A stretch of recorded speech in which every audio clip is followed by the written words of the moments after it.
Get ready to imagine it. Step right up, ladies and gentlemen, boys and girls, children of all ages, and meet the chief scientist, Carl Nelson, here at the Imagination Station.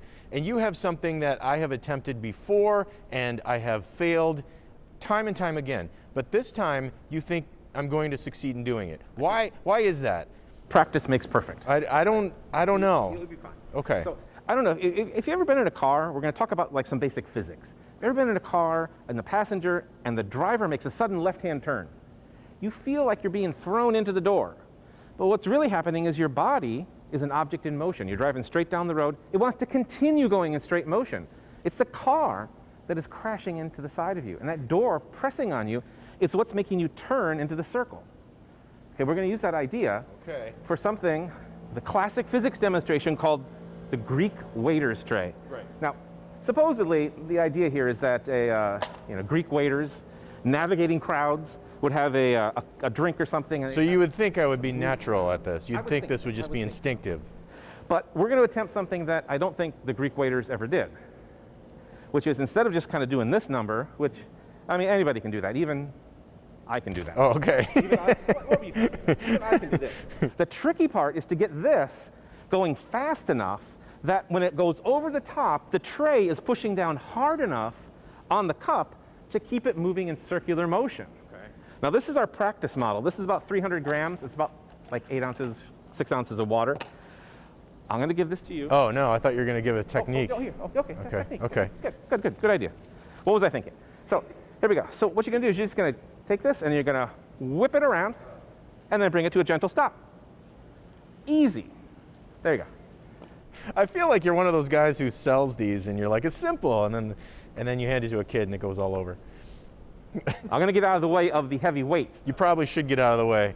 Okay. Give it a twist around and around and around. Okay. Now the ending is the tricky part. Hey! Look, it was very close. But I warned you, though. The ending is the tricky part. So I think we should step it up. That absolves him of all liability.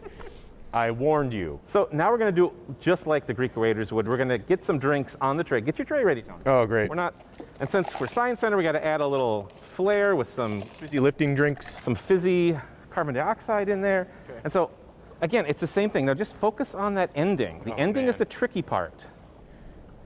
Why you got to do this? I know you're going to. Now, it might be helpful. I find it helpful to have my hand this way. This way? Yeah. Like it just feels more comfortable. This? Yeah. And then, give it a couple swings back and forth to get the feel of it. Is this going to stain? No. No problem. And then about 2 meters per second. What does that mean? Really fast. Really fast. Really fast. Faster. And hey, I got one. Sorry about your drinks, though, lady. So again, it's just all about the speed. And when you work out the math, the physics, you got to go about 2 meters per second. So if we're going really fast. That's a pro right there. Something like that. But that was only 1 cup. I mean, you had 3. You had 3 times the challenge there. I appreciate that.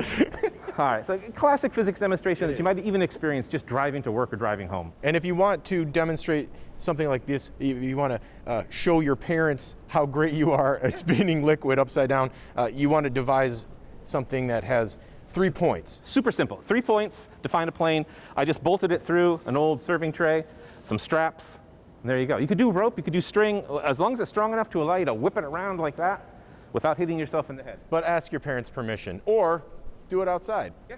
And that's how you imagine it.